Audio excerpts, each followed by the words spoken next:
Welcome to the Weekly Juice Podcast, where we discuss all things real estate, personal finance, investing, and entrepreneurship. Whether this is your first time here or you're an avid listener, we're thrilled to have you a part of our community. Our goal is to share successful stories of entrepreneurs and investors in the hopes that these stories inspire you along your journey towards financial freedom. We discuss successes, failures, systems, motivations, experiences, and key lessons learned over time. After each episode, you should feel motivated, empowered, and prepared to take action in your own life. Make sure to tune in every Wednesday to get your weekly juice. You can also find us on Instagram at WeeklyJuicePod, where we post daily content, personal finance tips, and document our own journey towards financial freedom.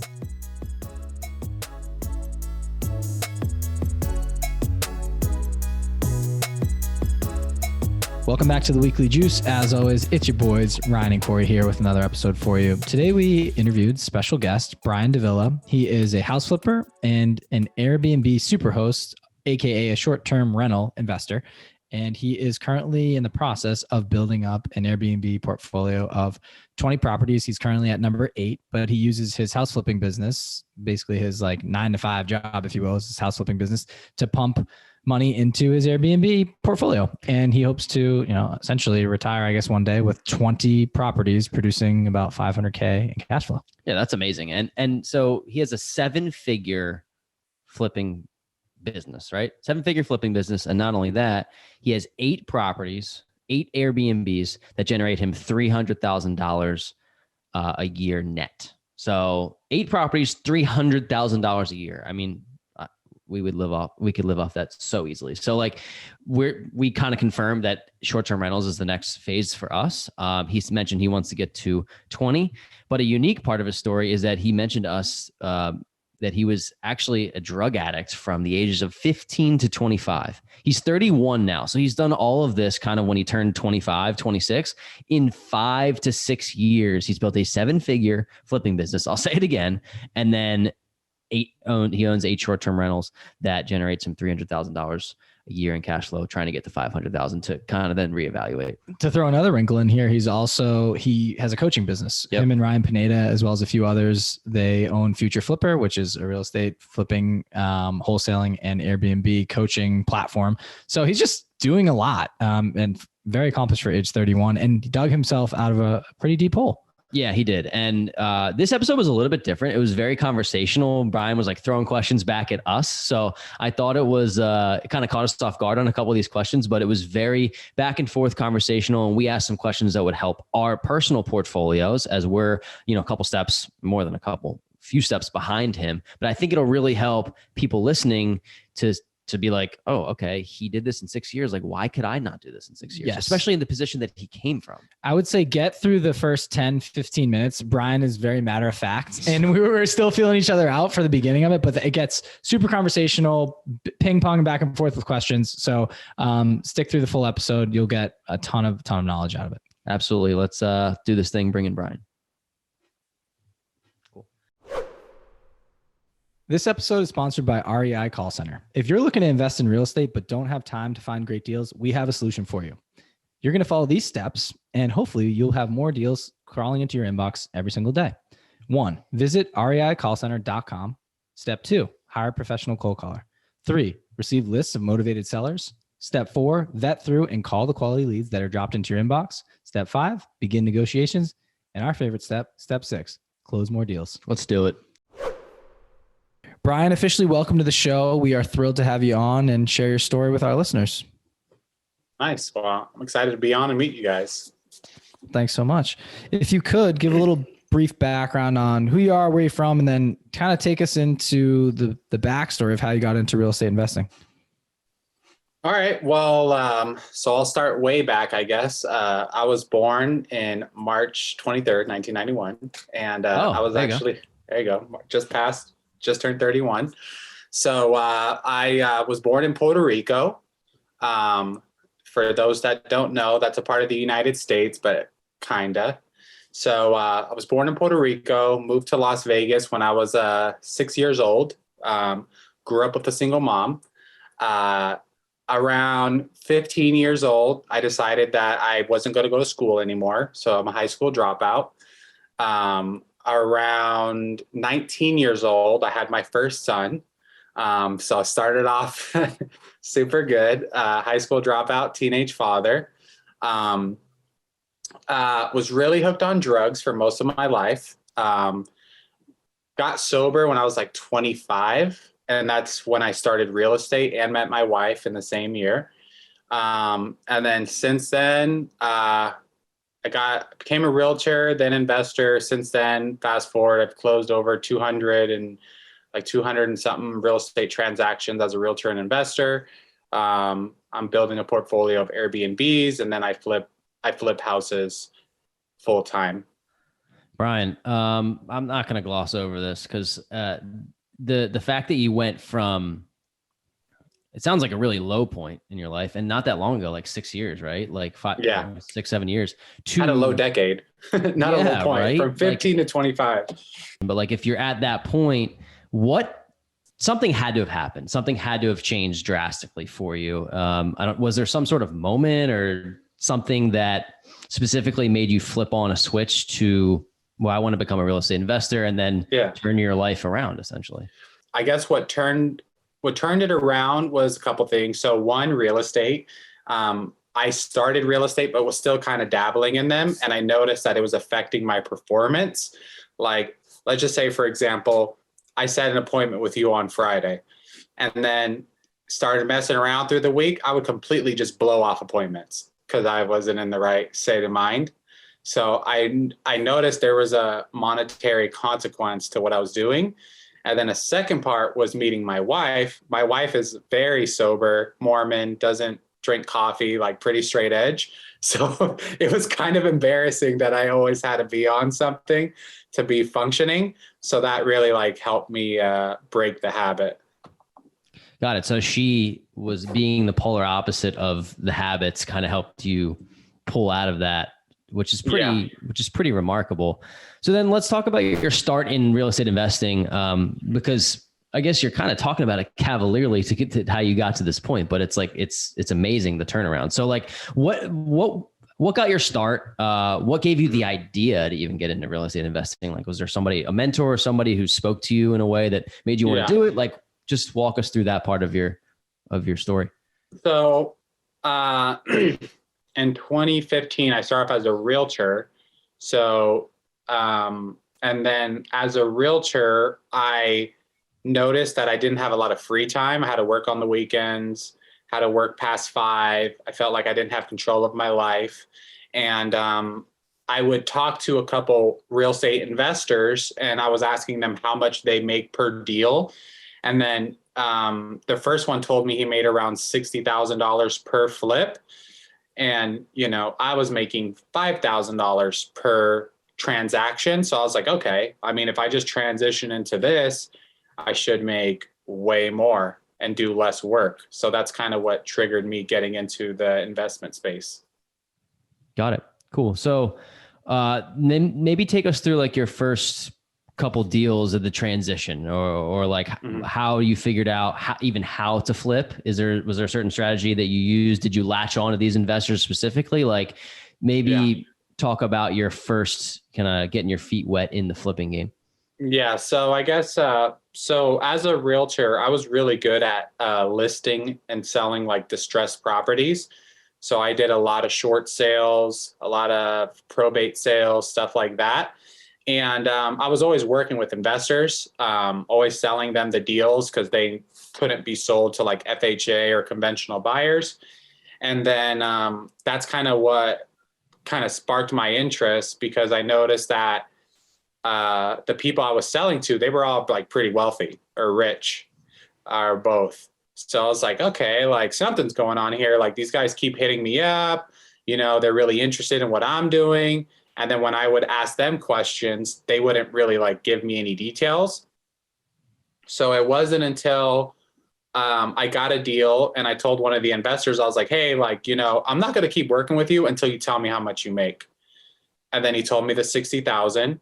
And I was like, okay, so you're making 60,000 off of every deal that I send you. I've sent you like 20 deals in like the last 6 months. So I started doing the simple math. And then I was like, okay. So I told him on the next one, I want to partner with you. And then he told me no. And then I did the same thing. I was like, hey, if you don't partner with me, I'll find somebody else who will. And then we started partnering on deals. And then after I sold a couple of flips partnering with him, I went off and started flipping on my own. So how many flips have you done to date? Like 120 to 130, somewhere around there. Wow. Let's just dive into one of them. Pick your most lucrative deal and just give us the numbers on it. What you bought it for, what the profit margin was. If you're willing to share numbers, you can go roundabout, but I think it's exciting. Like 60K a clip is pretty high in our estimation. But I know there's some people that make a lot more than that. So pick one. Other people make more. So let's just say, I'll think of a good one. I almost have it like a conveyor belt system where they're kind of all the same. But there's one that I'm working on right now that I'll make around 150 net, and I didn't like do any work to it. So that would be one of my not highest. So is that not even like a flip? Like, did you wholesale it or just explain? So I bought a property like significantly less than market value. And then I just kind of like cleaned it up a little bit. And then I'm in escrow right now to sell it. It's not the highest profit I've ever made, but for sure it's like one of the easiest. Got it. Yeah. Maybe it ends up closing. Yeah. Well, talk us through like, how did you find this property? Like what were the key metrics for you to realize that you were going to be able to make this much? Just give us some detail there. Yeah, so I do different types of direct to seller marketing, whether it be texting, cold calling, RVM, stuff like that. Ended up getting a really good deal, but then, with appreciation. So, bought the property. I thought I was going to make, let's just say 60K. That was last year, 2020. Because I have so many projects going on, or 2021, sorry. Because I have so many projects going on, I haven't been able to get to that property yet. And then I was like, you know what? I have too many projects. This one's a heavier rehab. I think I'm just going to sell it as is. When I relooked at the comps, they've gone up like 100 and something thousand. Like when I bought it, I thought I was going to sell for like 360. Now there's comps at like 515. Wow. So that's why I'm able to sell it at a way higher price without doing much work to it. So that's got to be the benefit of being a real estate agent as well, right? And just having the ins and outs and resources of the market. Is that kind of how you came about these deals, or are these ones from the wholesalers? So that one was from direct to seller. So I got it directly from the seller, using texting as like a marketing stream. Yeah, I think, I kind of want to dive in a little bit of the texting marketing stream first. Like, can you give us an idea of how this platform or whether it's a platform or an app, or how does this work? Because we have brought people on who have talked about cold calling, right? Something like PropStream where you're like doing the research yourself, some mailing. Texting is like, I'm not even sure if we've talked about that. It's obviously a form of outreach, but like, how does this work? And how do you source those leads to know who that you should be reaching out to? So what I'll do is like, I'll pull a list of, let's just say pre-foreclosures in like a certain area. And then we'll send out like a mass text, saying, hey, I'm a local real estate investor interested in buying your property, et cetera, et cetera. And then from there, we'll send out, let's just say 10,000, and we'll get maybe a handful who are interested. And then out of those, then we'll close one or two of those.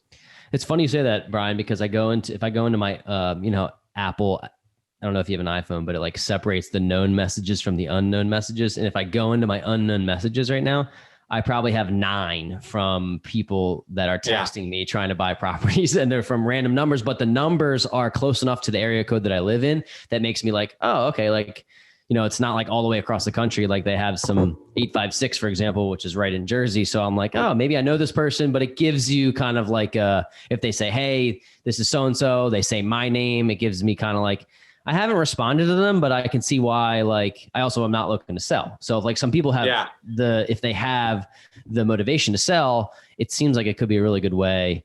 Look, it works for you for getting the right properties under contract. So very cool. Yeah.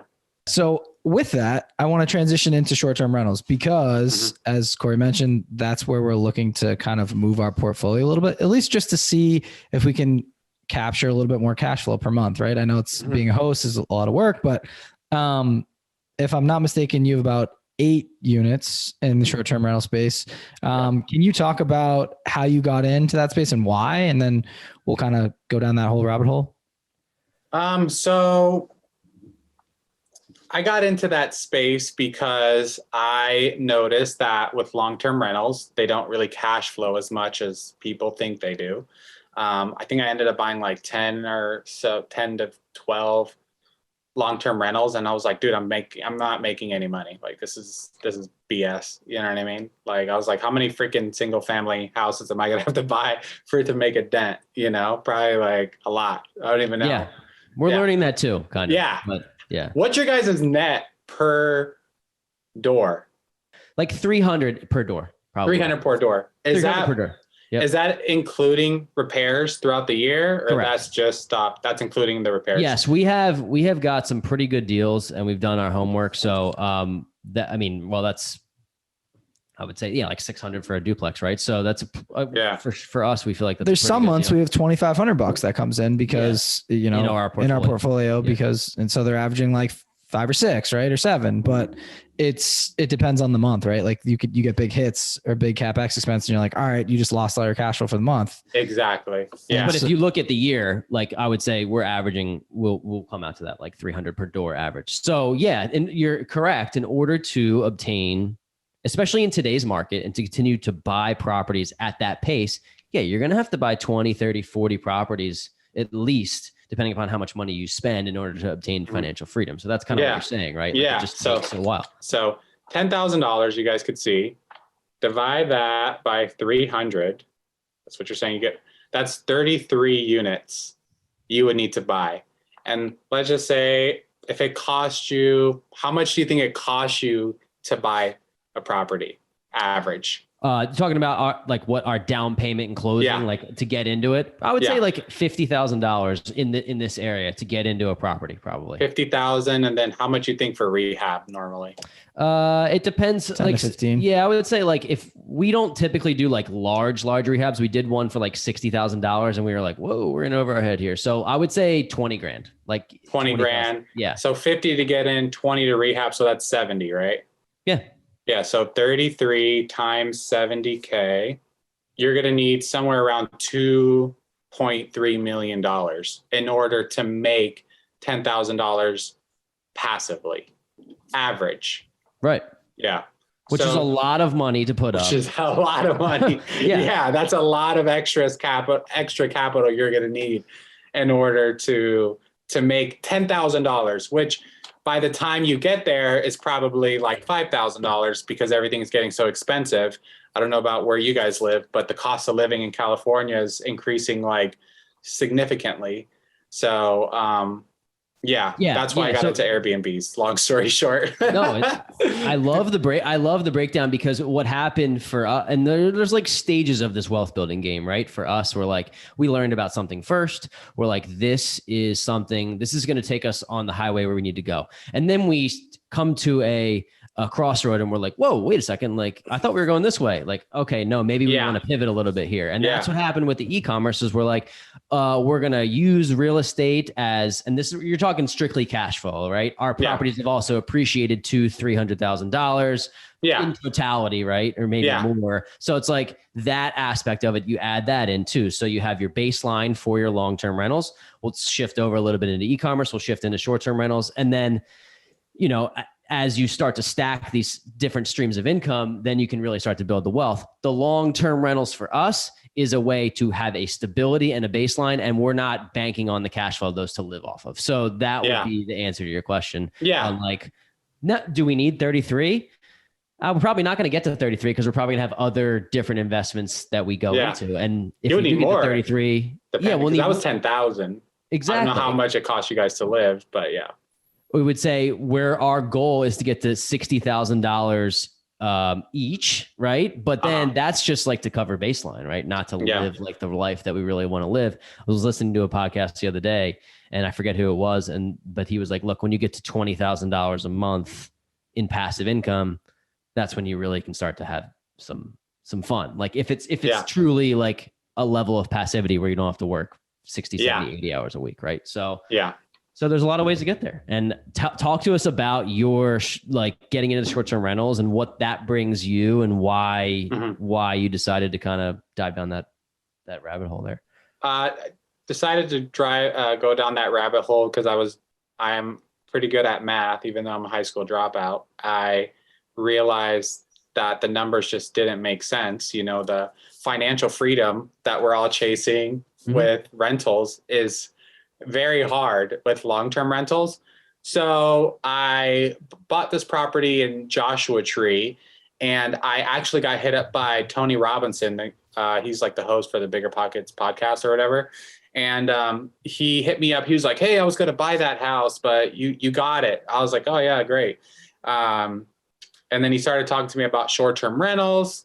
I ended up deciding I was going to use that one as the short-term rental. And I started seeing the cash flow from it. So I was like, all right, this makes way more sense than a long-term rental. So I'm transferring my entire rental portfolio into short-term rentals now instead of long-term rentals. I actually hate long-term rentals. I think they're a waste of time, and I think they just don't make any sense. So let me ask you this then. So like, I'll play devil's advocate for a second. Let's just say let's play devil's advocate. Yeah. Like, let's just say that the one thing about long-term rentals is there's always a need for them. Right. And I don't know, we just lived through a pandemic, you know, barring a nuclear catastrophe, there's always a need. There's always a need for long-term rentals. There will be tenants for the rest of the times that there are houses. So that's going to be a long time. So that's the stability aspect. Yeah. Do you have any worry in the way that you're building your short-term rental portfolio? Although there is a lot of cash flow, do you have any worry that there is any disruption to that market based on the laws changing, based on, I don't know, the hotel business, for example? Like, long story short, no. Okay, talk to us about it then. What about that? Because to me, we want to get into this space too, and we're going to. Like, we already decided that we are, but I do have this like hesitation in the back of my head. I'm like, well, we can't afford it to live solely on its own if it's a long-term rental, that property, right? And that's how it the math doesn't add up. So exactly, where's the information come from that tells you that like this is here to stay, and I'm going to put some of my eggs into this basket? Well, let me ask you this. Do you think traveling is going to go away? Absolutely not. All right. So we're always going to need some place to stay. Unless something happens where traveling stops, then people are always going to need a short-term rental. That's like the easiest answer, I guess. Sure. I think we were looking at, I forget the gentleman's name. He's coming on our show, Matt Elefante, I believe his name is. And he's going to be on in a couple weeks, but he's really big on TikTok. He's got like 800,000 followers, and he put up this funny video of like him pretending to be like somebody who's coming to stay, in his property, and he was the host, and they were saying that like, he shows them like throwing dirt on the floor and saying, hey, this place is unlivable. Like, and there's apparently some new law that is coming out and saying that like, if you're you're not a tenant. I forget it's a term of use in Airbnb, and it's basically like if you're a guest with them and you find something wrong that you get a refund, but then also the host has to essentially pay for you to stay somewhere else down the line. Have you heard about that? No, never heard of it. Yeah. Well, apparently even if it did, it still doesn't matter because average stay is $300. I average net $4K a month net per property. So if I have a guest that's a fucking idiot and it's going to do something stupid like that, like, oh, I lost $400. That was my exact argument earlier today. Yeah, I was just like bouncing ideas off Rye earlier. I was like, so how does this affect us? And he's like, it doesn't. And I was like, okay. Well, let me ask you guys. Can you have a long-term tenant that fucking destroys your property? 100%. Yeah. 100%. Absolutely. We just don't want to pay for someone to go travel to Bali after they already cost us $400 where we have to pay for their trip. Yeah. But you could have a long-term tenant that causes heavy rehab on your property, smoking, paint, flooring, all that crap. Let's just say it's a $15,000 rehab. That's years of cash flow. If it's a $300 a door that you're working on, that's years of cash flow just down the drain off of one tenant. Right. So the return on investment is averaging like 100%. What I'm seeing on cash return with an Airbnb, where on long term you're lucky to get, let's just say $3,000 to $4,000 on a $70,000 investment. That's like, what is that, like a 15% cash on cash return? Here's my question is like, okay, so you have your portfolio. How do you transition that into a short-term rental portfolio and know the numbers are going to work? Are all your rentals currently in a sort of like a touristy area at the moment? Yeah. So of course, yeah. So I invest in touristy areas, Airbnb areas. Okay, cool. So another question for you. Are you self-managing this portfolio of 8 or are you pawning this off to someone else? No, I hired a property manager. People would argue that, hey, listen, I don't want to take the 25% hit on a property manager for an Airbnb portfolio. Are you paying 25% or are you paying less? I pay less. Okay. Like 15, talking 20, it's less than 15%. Oh, really? That's what some people pay for their long-term. 12. And if people were smart, they could fucking hire a full-time assistant for $3,000 a month and just load them up with Airbnbs. All right, so let's get into like the where you're looking for these properties and how you're finding them. But we want to know about this because selfishly, for part of this is our next venture, and like we're bringing on people that are going to help us and help others get into this space if they want to. And to go off what you're saying, the number one reason why we're getting into it too is because we know we can make $4,000, $5,000, $6,000 a month, easily with the right property. And that's standard. Like enough to shift our life. Exactly. Yeah. You need 3. I always tell my students, you need 3 to 4 Airbnbs to make $10,000 a month. If you're good, it could be 1. But if you're just lazy and you're half-assing it, it's 3 to 4. So how do you get good? Because, and I want to do, the reason I'm asking this is the people that we've asked for help and to educate us have all suggested that we self-manage, right? And then I've been going through all of the details and I'm like, dude, this is a lot of work. It's a full-time job to self-manage. It is a full-time job. Yeah, it is a full-time job. So can you talk to just like how one can set you off and like how one, I guess, would go about hiring a property manager for an Airbnb versus like a long-term rental? Yeah. So there's like Facebook groups like Airbnb hosts or Airbnb hosts Florida or whatever. Like there's thousands of groups. You could just post on there and say, hey, I'm looking for an Airbnb manager. There's Airbnb management companies that are straight VAs from the Philippines that will like run your whole shit. So it's not super complicated. But the whole thing about Airbnb and short-term rental, right? It revolves around these reviews, right? And so I just think about like, okay, so say there's, Ryan and you have my little like picture up at the top. Is that VA acting as me and just in running the show, and like the reviews are based on what like everybody thinks it's Ryan running the show, but it's just the property manager or the VA? Yeah, and the reviews are on the property. They're not so much on the management. Like I don't really get reviews that are say, hey, Brian did a good job checking us in and checking us out. You know what I mean? People really reviews like, hey, the house was beautiful. The beds were comfortable. The aesthetics look nice. This place is near restaurants. You know what I mean? Are there like, I don't know, do you provide like guest book or a welcome book or something for just like an amenity when people get there just to make it feel? Okay. I don't, because I'm kind of lazy. So I'm doing this very passively because I run a 7-figure flipping business. So I have that to run and Future Flipper, the coaching program. So I run my Airbnb very passively right now because that doesn't bring in as much income as these other things, but I do know that this one is very important. So I'm in the process of building to 20 Airbnbs. And then once I'm there, then I will go back and start trying to maximize profits and maximize everything in the portfolio. Okay. Love it. So that's awesome, by the way. If you could give us an idea of, just so people because getting to 8 Airbnbs is a great feat, but it's not like undoable for a lot of people. Like you can do this if you put the work in. So what does 8 properties, if you're willing to share, with hiring out the either the VA or the property manager that you use, what does that bring you monthly? And like approximately how much hours of work does it take you to manage the manager, so to speak? Yeah. So I'm projecting by the end of the year, it'll bring in $300,000 net after everything. And it takes me no time because I don't manage the properties. But like little stuff here and there will come up. The guest will just randomly get my number and call me for something, but then I'll like transfer it back to the management to handle. Okay. So it's literally like what we did with our long-term portfolio. Yeah. And he sold me. Yeah. It's very, yeah. Dude, I studied this. This is funny. And I talked to you about this before, but I'll just be as transparent as I can. Yesterday, I spent literally 8 hours, my whole day, YouTube and making a huge outline on like how I'm going to self-manage. I watched every single video just about on Tony's channel. And then it's funny. I kind of saw that you guys were connected, and I watched him on the Joshua tree and like what to put in your portfolio and your properties and the whole nine.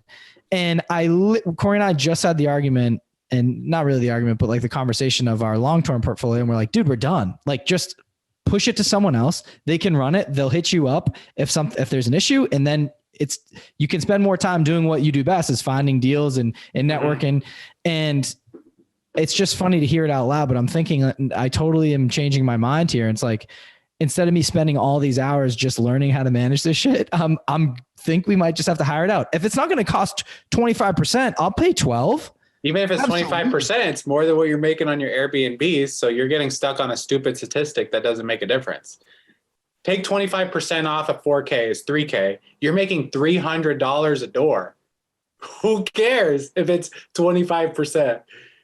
Doesn't make any sense. A lot of people hit me up and they're like, oh, I don't want to pay a wholesaler $20,000. That's ridiculous. I'm like, yeah, but I just made $60,000. Yeah, but I wouldn't pay them 20. It's like, well, you could not pay them 20 and make nothing, right? Or you can not pay 25 and then you could manage it and get another full-time job. So dude, it's literally, thanks, dude. We needed this. We're laughing because I think so obvious. Without knowing it, you're the person that we needed to talk to today. We literally were so stressed out for the call, dude. We were like, listen, man, this new rule, if they pour dirt on our floor, I don't know, man. I think should we do this? Yeah. I was like, yeah, we should do it. But dude, look at all this work it's going to take to self-manage. And within 3 minutes, you convinced us how easy it is. I am a coach, but yeah, I think appreciate you, coach. Yeah, that's like, I've learned that for me personally, there has to be some things that I just non-negotiable I will not do.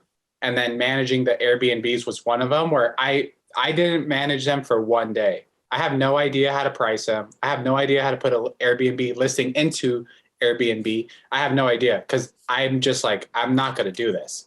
I'm not going to do it. So you are, well, I mean, I'm not going to compare myself to you because you're on a different level, but like, that's how I feel. Exactly. Yeah.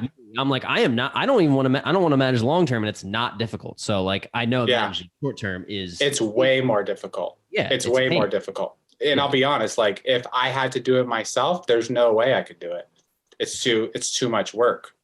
So you're talking about, I just did some math for you. You have 8 properties bringing in net, you said $300,000. So that means that your properties are bringing in roughly $38,000 a pop, depending upon the price range, but that's what they're averaging. And that's money in your pocket, which is amazing because you just told us you did actually no work once the property is bought. So what is a setup? So I still have to set them up. So that part, my management company doesn't set them up. What do you mean by setup? Just like decorate furniture? Yeah, like all that stuff. Yeah. So how do you know? Before he goes into that, let's talk about the setup, right? How do you know what amenities to put into the property and what people are going to be looking for, like the right beds, the right mattresses, I guess, and like the aesthetic? Do you hire like an interior designer? I did hire one. So I had my wife do one. I hired an interior designer for one, and then after she did like one or two, I kind of like understood what it needed. So I was just copy pretty much the same look over and over. So say someone, for us, we're looking down in Florida, like that's for us to get down there, right? It's a hike from where we are up in Philly. Oh, yeah. So we're probably going to have to hire an interior designer. Did you go, I know you said you hired your wife. Did you guys go out and like make a weekend of it and just like buy everything? Yeah. So I don't want to make it seem like, oh yeah, I bought all these properties and I just didn't do shit, because that's not true. So all right, well, glad you cleared that up. Yeah. I don't want to, I'm just managing right now. I don't do, but to set them up, there was in the beginning a significant amount of work to set them up, for sure. It was a lot of work, but then obviously like the first one's 100 hours, the second one's 80. And then slowly you start like getting systems for setting them up. Totally. Yeah. Okay. That makes sense. Can you just talk to the process of handing it off to a VA or your property manager? Like, do you just give them your login for Airbnb and be like, here, go? Yeah. So you can give them a login, and then I think there's like another thing that they do that they could be added onto your account as like a administrator or something like that. Yes. So so I think they have both. They have my login and they're like an administrator or something like that. Very cool. All right. So the thing that you can control, let's talk about this, analyzing the Airbnb deals, right? Because I'm going on there, and that is probably the most tedious part or the hardest part, I guess, if you're not going to manage. So can you talk about like how running these numbers is different than a long-term rental, and like how you can kind of say like, all right, I can project that I'm going to make this 38K a year in cash flow. So what I did, like a cheat code to life, I just copied someone else. So I copied Tony Robinson. You have his calculator? I have his calculator. I have all this stuff, but I saw someone else in a local market that was operating, and I'm like, okay, let me see what they're doing. And then just kind of copy them, but it's literally not that complicated. Like, let's just say if I was doing Miami, I mean, I kind of have a pretty good idea of what someone in Miami is going to want. You know, it's not going to be like green floors and, wooden walls. You know, it's going to want some modern stuff, a nice bed. It's not too complicated when it comes to like the setup. So wherever you're looking at, it's just like flipping a house or a rental, long-term rental. You have to look at the comps. So I would go on Airbnb and look at a similar property to yours and look at the ones that are selling more nightly, and then the ones that have like high occupancy, and just copy them. So I actually don't copy Tony Robinson, because Tony does his designs like really well. He does a really good job, where mine are more basic, but I just use common sense, like what I think will look decent, because there's actually not that much you have to design. No, most of these things come, at least in this market, they're come furnished, and we can do some tweaks. There's like theming rooms, right? Like, cause it's we're looking sort of by Disney. And so you theme it, there's like Star Wars themes. Oh, it's Orlando. It's Orlando. Yeah. Got it. And so, but with that, it's actually just running the numbers, right? To see like projecting your cash flow, not so much the aesthetics, but are you just using a straight calculator and just kind of seeing what other people rent theirs for, and like kind of saying, I can guesstimate this will be what it. Yeah. So you could use AirDNA. So AirDNA is like a tool that does it for you, but they're usually a little bit lower than what the actual rent will be. And then you could just run comps on Airbnb itself. And like what I like to do is, let's just say, to keep it super simple, if my house is a 3-bedroom, 2-bath house in a certain area, I'll go on to Airbnb and look for a 3-2 in that area and just kind of see how it's doing. And then also I'll say like, okay, this property that I'm comparing it to, can I beat this one, or do I know mine won't do as well? Because I know Tony, like, they do a really, really good job on their comps. Tony's wife is like super into design and all that crap, where I'm not. So I know their Airbnbs outperform mine for sure. I already know. We've gone over the numbers. So you kind of just have to compare it to other active listings. But is that just like a price point to entry too? Like, what are the average cost of the Airbnbs that you're buying? I mean, maybe are they buying ones that cost more, which is why they're outperforming? No, it's straight design. It's straight design. like if you have two Airbnbs that are the same built, same everything, but one's designed better, it will completely outproduce the other one. Can you use numbers there. Give us a specific example. Like, I'm just curious on are you buying properties for 500,000 or 600,000? Are you buying them for more? I try to buy under 400. Under 400,000. So you're talking about under 400,000 and the properties are bringing in close to $40,000 in your pocket at the end of the year. So that's insane. But if you're saying if this is designed better, that number can be $50,000-$60,000 in your pocket. It could be way more. Yeah. Wow. It's pretty cool. Because it's all design and experience. So if you could set something up that has really nice design and there's some sort of experience, it's going to crush. But like for me, I'm very I have no design and I'm not very creative. And I really want to handle this passively where they put more effort into it. Right. So we're just running two different business models. It makes sense. I mean, you literally just told us you have a 7-figure flipping business. And then this is kind of another side piece that brings in revenue, right? So once you get to the 20, it's then hard to fathom making $300,000 on the side, but hey, you're doing it. So it's a different business. I guess it's two different businesses. Yeah. Right. But I love what you said earlier is like, hey, listen, I'm going to get to 20. And then once I have my baseline, I'm going to just start tweaking everything. And then you can increase profits from there, which I think is brilliant. And what you're doing is you're not spending time doing the BS now where you're just like, hey, I'm finding the deals. I'm getting my baseline and my foundation. And then I'll tweak it along the way and watch it flourish. I mean, at that point, you're just getting more properties under your belt at a cheaper price anyways, because they're going to go up. I mean, medically down the line. So I like your, and the acquisition. So like, I don't want to like I said, make it seem so easy. The acquisition and the setup is work. It's not just like, oh, I bought this house and it's on Airbnb tomorrow. No, obviously you have to look for it.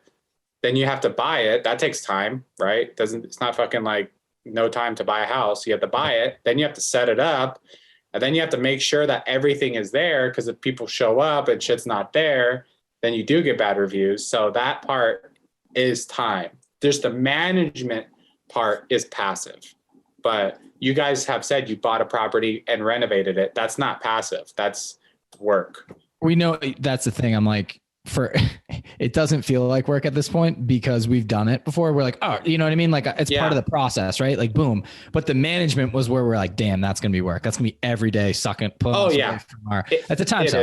It is. And it's very like tedious and it's not fulfilling. And it's a lot of babysitting people. Like this lady called me yesterday and she's like, hey, the neighbor's dog is calling me. And I'm like, okay, well, I'll go talk to the neighbor's dog. Wait, the neighbor's dog is calling me? What? I'm sorry, not calling. It's bark. I was like, what kind of dog is this? Tell Josh what you dude. I don't know. Maybe it is right there. Yeah. She was tripping. But the guest called me and said the neighbor's dog is barking. So I'm like, okay, but with a long-term tenant, I could be like, hey, go screw yourself. But with a guest, I have to be like, okay, let me work on this for you. And totally. You're hosting them. Yeah, you're hosting experience. Them. Yeah. Exactly. Yeah. So that's where there's a difference. And I don't have that personality. That's another reason why I know I needed a host or a manager, because I don't have the personality to like have customer service. Totally. It's funny because I can kind of tell that you're very matter of fact. And like, I resonate with that because we've talked to a number of people who invest in short-term rentals, and it is real estate investing, but it really is the hospitality business. Like, it's a different business. Yep. It's like you own a small hotel, like, or one or a couple rooms in a hotel, right? So it's like having that when you get there, if the Wi-Fi isn't set up or they don't have batteries or the lights are out, like there's these problems. And like, it's not like you're like, oh, submit a maintenance request. Somebody will be with you in 3 days. Like you have to get this fixed. Boom. Like exactly. That's why the management is important. So to go to that 25% management fee, right? If we take you guys and say, hey, you guys manage this property for a year, and let's let the management company manage it for a year, there could be a significant difference in revenue just on management. Because you guys are like, fuck, dude, Friday, someone calls you for something stupid. You're like, I'm not dealing with this. Because sometimes it is so stupid. I had someone call me like, hey, the battery's out on here. And I, like you said, I am a matter of fact person with like, well, go to the store and buy a battery, but I can't say that. The management has to like deal with it and make sure that the guest is happy. Exactly. And I don't want to be responsible for those text messages because Airbnb does do a good job of keeping hosts accountable. Everything is on the platform. There is a certain amount of time you have to respond to a guest for things. So you do need someone who's actually going to be willing to do that work. It's funny you mentioned this, Brian, because I've been there and this is one of the reasons why we hired a property manager for our small portfolio that we have. I've been there on Thanksgiving with my family and they're like, the toilet's overflowing. And I'm like, I'm not dealing with this. Like, this is so stupid. Like, I'm not, but I had to, like, I know.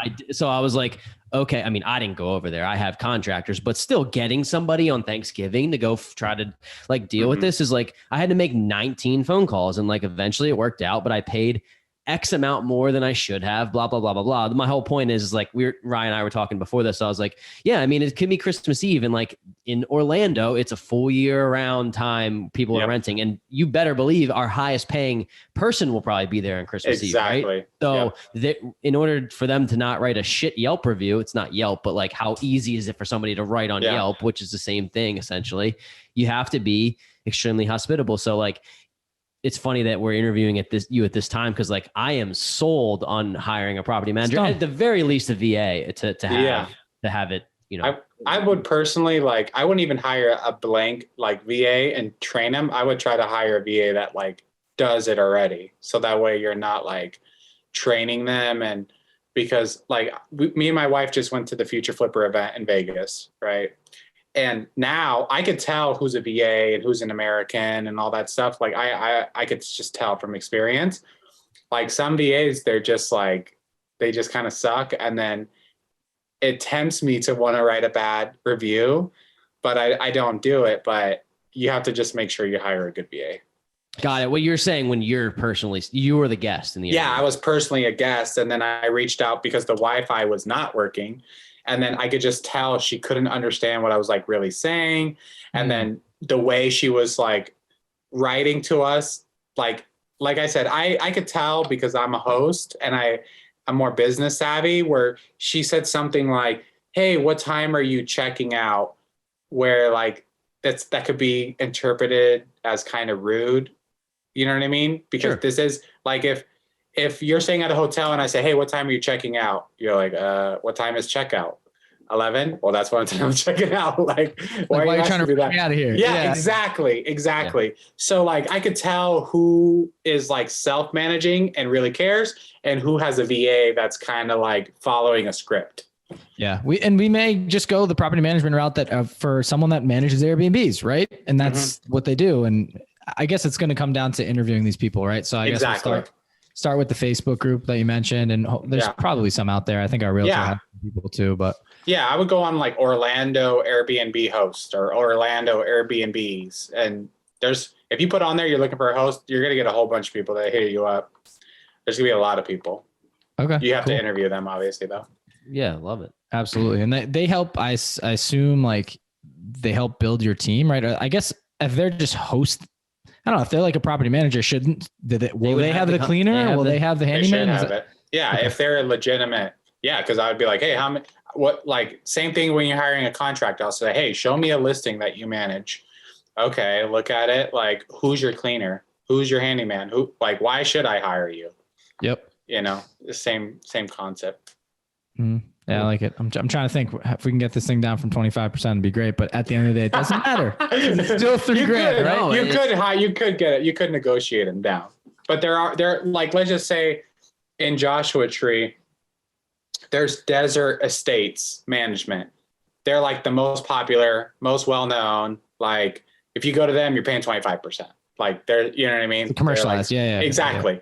And then there's like the littler mom and pop entrepreneurs, and then there's the VAs. So there's all types of different systems for it. Cool. Yeah. Very cool, man.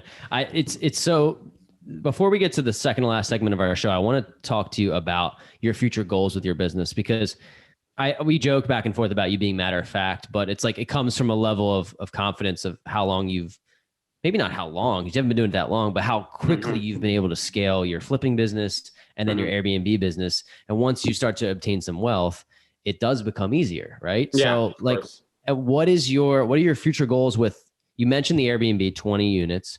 What are your future goals with your flipping business? And like, where do you see that going in the next, I don't know, 3 to 5 years? Yeah. So the thing with Airbnb is also, to keep talking about it, is like, I don't need 100. So for me right now, 20, once I get there, I'll be pretty happy. That should generate minimum around $500,000 net a year, right? $500,000 a year net. So I want to get there. And then my flipping business, I'm just using to fund those projects and just save some money. But I don't know if I want to keep flipping for another 5 years or so. My main goal is to get to those 20, and then I'm going to reevaluate. But right now I have so much going on that I don't like it.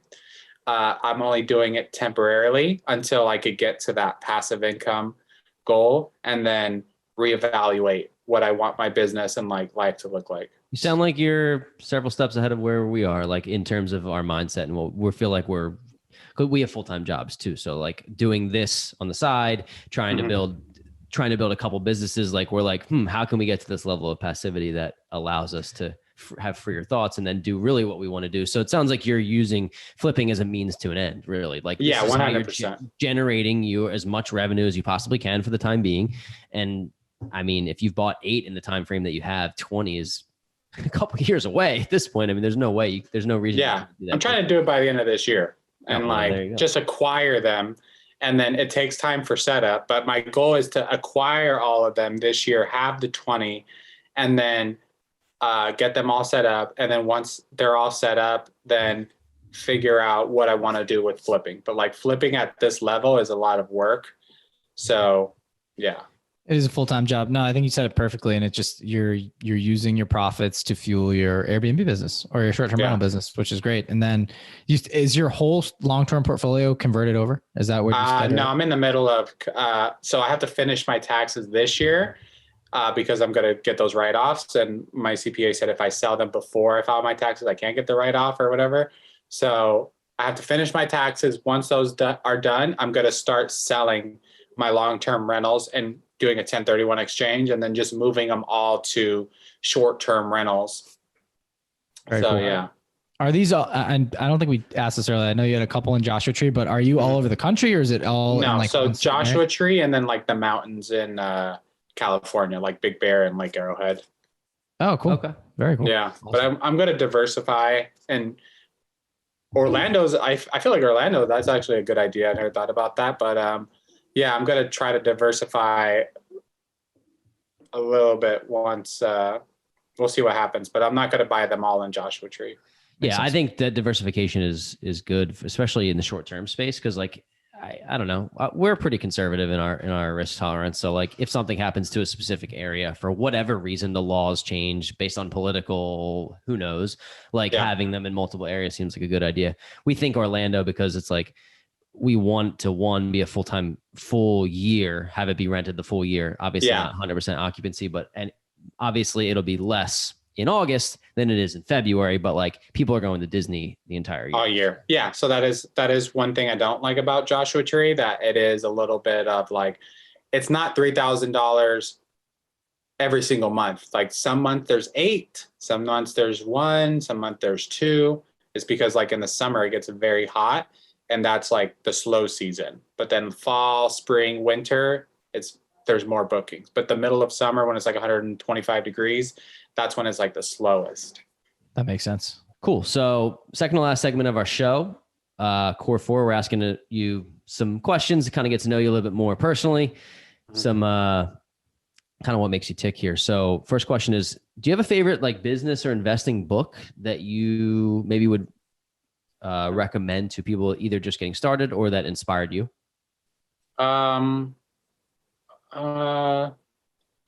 I would have to look at my books, but the first book that I ever read that was like that really inspired me was Think and Grow Rich.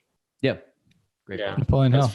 Yeah. But as far as like investing books, none that I'm not a big reader. I listen to books, but let me look at my list really quick. Doesn't have to be a book. It could be like a podcast. It could be just some sort of resource that other people could go and so I guess the book Flip Your Future by Ryan Pineda, that was like the book that got me into flipping houses.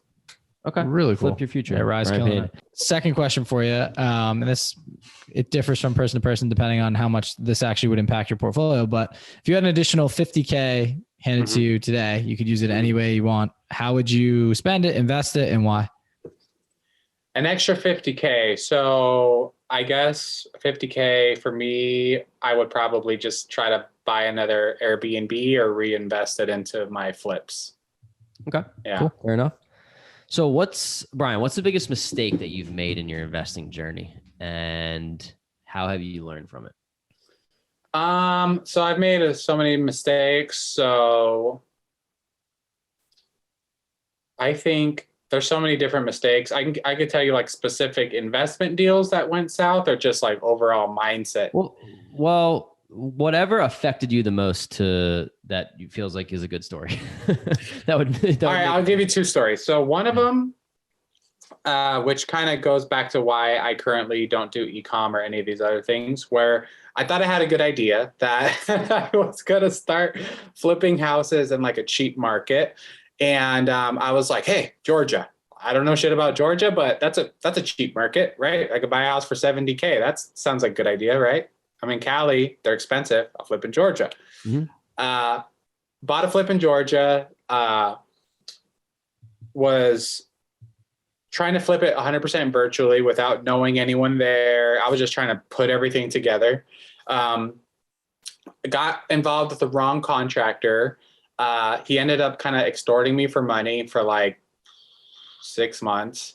It was just a complete shit show. He screwed me over. I overpaid. He put a $15K lien on the property. I had to pay him for that. He was smoking in the house. It was like a whole shit show. And I lost probably like $15K. But the money wasn't the problem. The money was that this was like 6 to 8 months of just like drama. Like the police, an attorney, like COVID first hit when this was going on. So it was just like such a time suck that I was like, damn, like it just really messed me up. So that was one of the worst investment deals that I did. And what I've learned is like, just stay to my lane and don't try to just be all over the place. That's why I'm so adamant about just the 20 Airbnbs and the flipping the houses, because every time I'm like, oh, I could do this and make money without having to work, even though I don't understand it, I'm going to do it anyways. You know what I mean? Like now I just try to keep everything so simple where if it's not in the Airbnb or in the flipping, I'm not doing it. That's first of all, I just want to commend you for that, because we have had mental battles in our own heads about like, well, is this the right thing to do? And like, the only way to know is to try and to fail. And we're not afraid to fail. So that's the number one thing I'll say is we're not afraid to screw up. And the money that we've spent in other areas and other investments, if we lose it all, that would suck, but we're not going to go hungry, right? Like this is part of the game of us trying to figure out how we can get to where we want to get to. So I totally, I agree with exactly what you're saying. I think that for us, it's like, we just got to figure out on our own if we're making the right decisions or not. And then you pivot from there. So exactly. Yeah. And I made those mistakes. So I wouldn't have this wisdom if I didn't go through it. So, and I always tell people, like someone says, hey, like, should I invest in mail? It's like, dude, you should, because you should invest in mail, see if it works. If it doesn't, don't do it. If it does, great. Like, but now where I'm at now, I just know like, I don't want to do anything else. I just want to get to my little goal. Once I'm there, then reevaluate.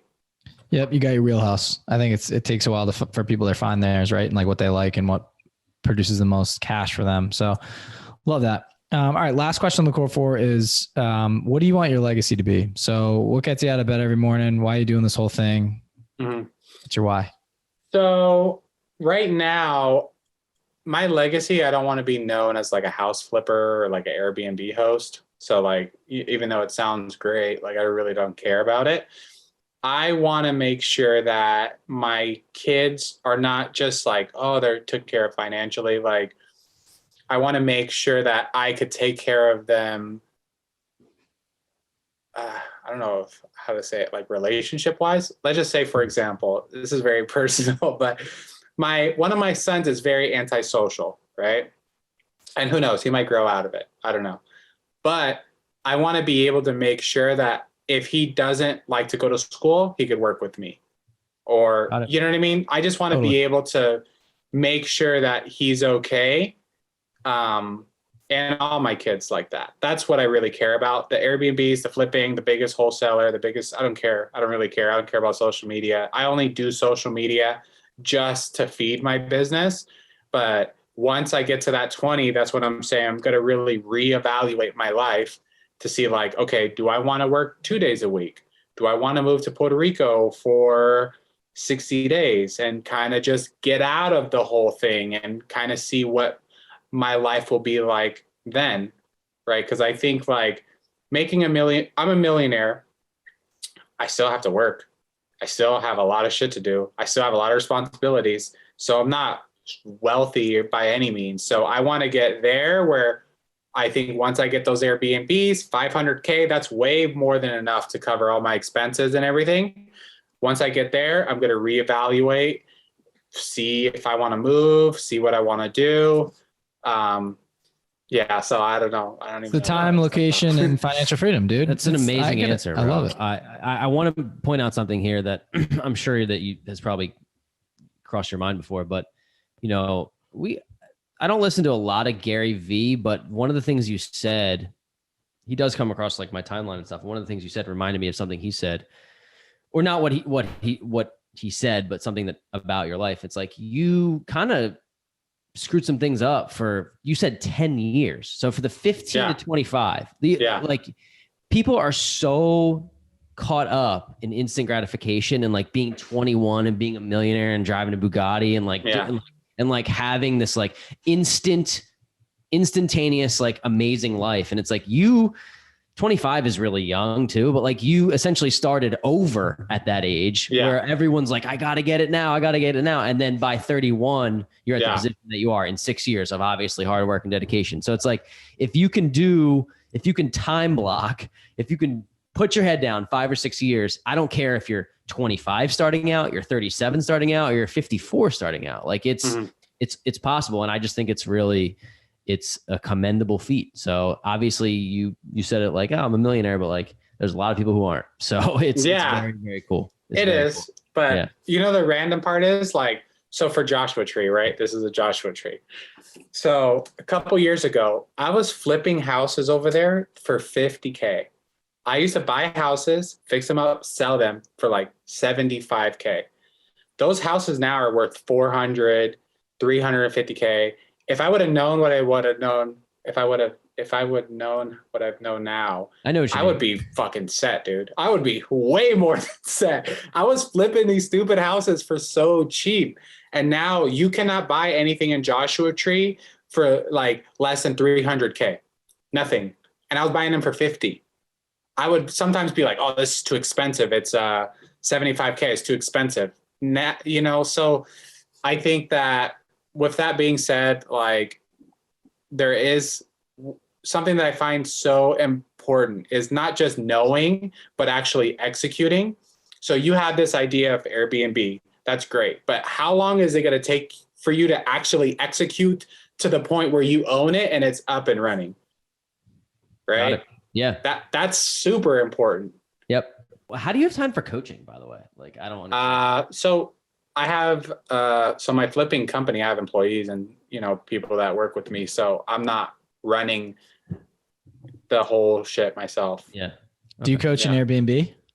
Yeah. Yeah. We coach wholesaling, flipping, Airbnb. Not we, do you? Yeah. There's me and other coaches. Yeah. Okay.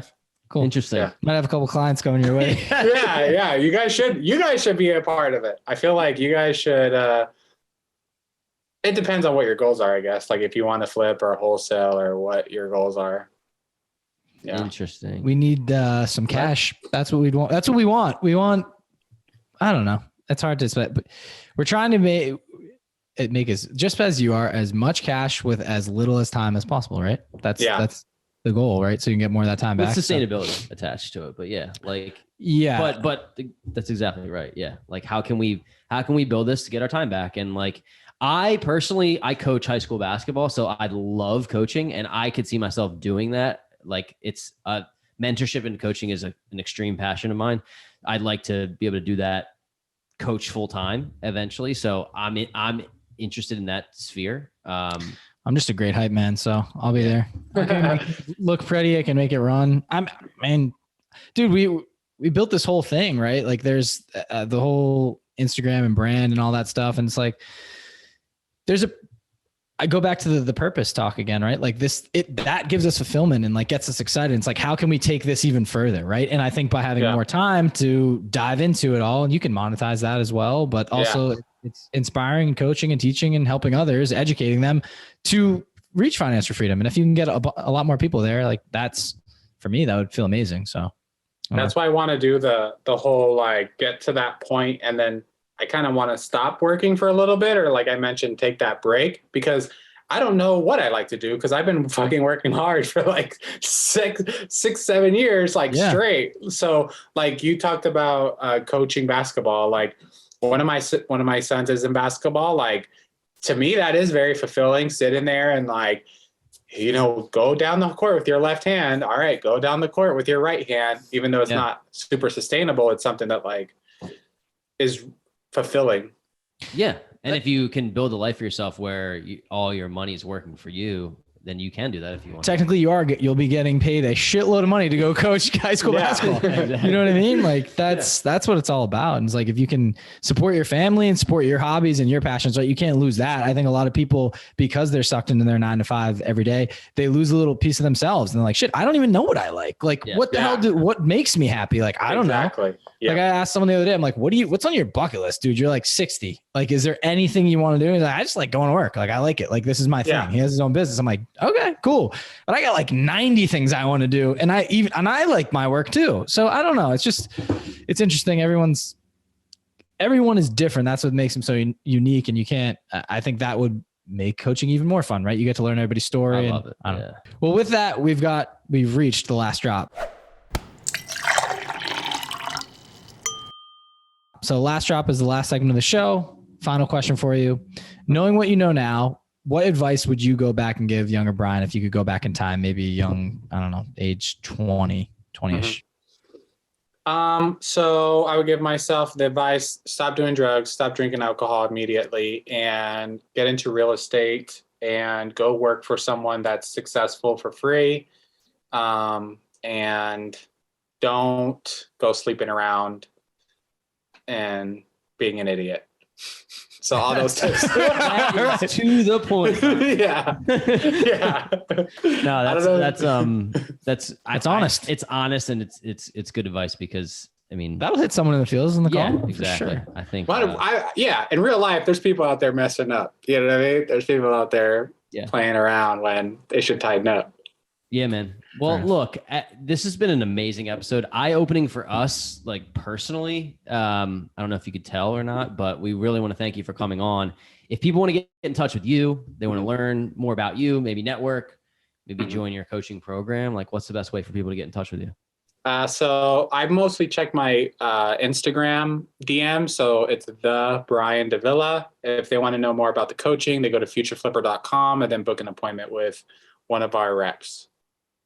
Love it. Cool. All right, man. It was a pleasure getting to know you. Thanks so much for coming on the show and dropping some knowledge on us. All right. Thank you for having me on, guys. Thanks for tuning in this week. If you enjoyed the show and like what you heard, please subscribe, share it with friends, and leave a review on Apple Podcasts. The more ratings we get, the more eyes we'll get on our show. And in turn, we'll be able to provide you all with high quality guests. It's simple. Open your podcast app, type in our podcast name, The Weekly Juice, click on reviews, and let us know what you think.